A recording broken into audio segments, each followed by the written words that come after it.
Assalamualaikum warahmatullahi wabarakatuh. Perkenalkan, nama saya Vira Tasika Junia Marwandi dengan NIM B1101939. Saya dari Hukum Sumber Daya Alam kelas K. Di sini saya akan membahas materi saya, yaitu pengelolaan sumber daya air.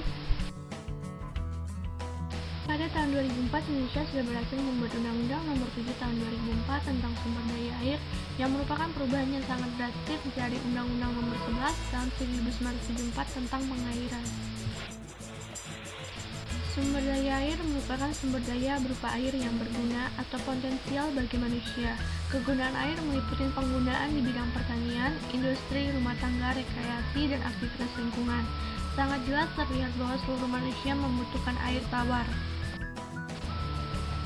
Isu permasalahan pengelolaan sumber daya air. Yang pertama yang saya akan bahas adalah apa saja sih yang menjadi permasalahan pengelolaan sumber daya air.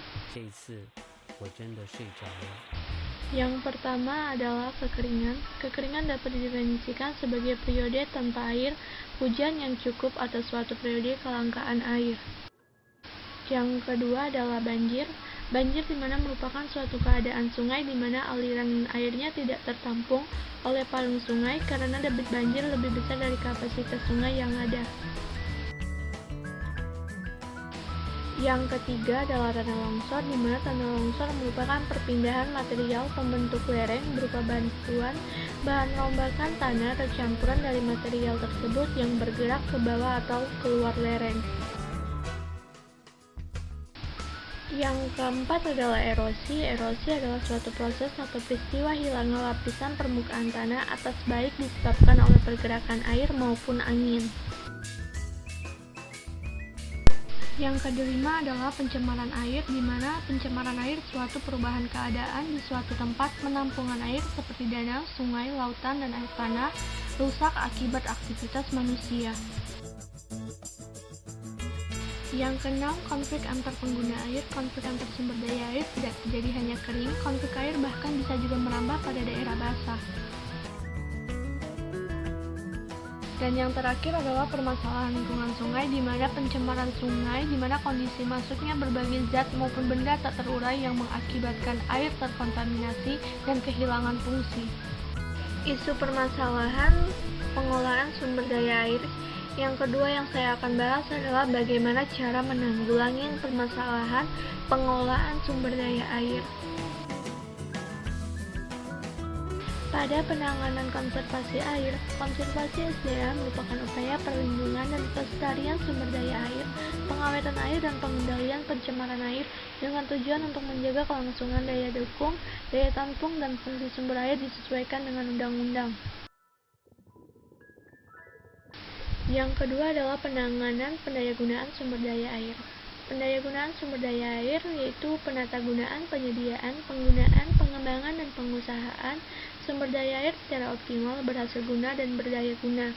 Pendayagunaan sumber daya air ini dilakukan dengan mengutamakan fungsi sosial untuk mewujudkan keadilan dengan memperhatikan prinsip pemanfaat membayar jasa pelayanan pengelolaan sumber daya air dan melibatkan peran serta masyarakat.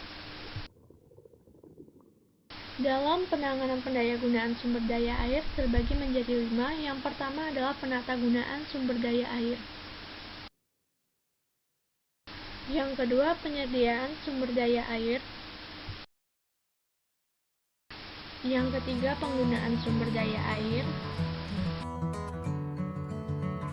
Yang keempat, pengembangan sumber daya air.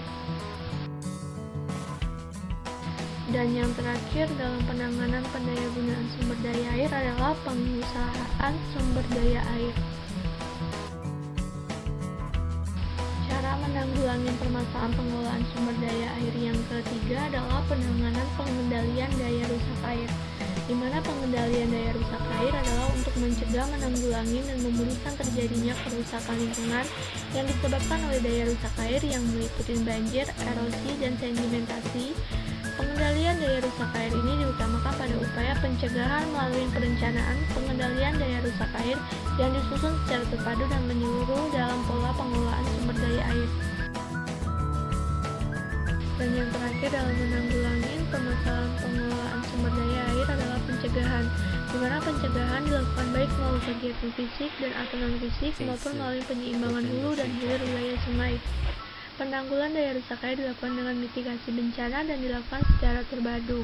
Dan pemulihan daya rusak air dengan memulihkan kembali fungsi lingkungan hidup dan sistem pelaksana sumber daya air.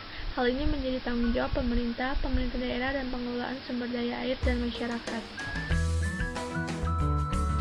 Sekian dari penjelasan saya tentang materi pengelolaan sumber daya air dengan isu permasalahan, apa saja yang menjadi permasalahan pengelolaan sumber daya air dan bagaimana cara menanggulangi permasalahan pengelolaan sumber daya air yang dapat saya sampaikan. Apabila saya ada kesalahan kata mohon maaf. Wassalamualaikum warahmatullahi wabarakatuh. Terima kasih.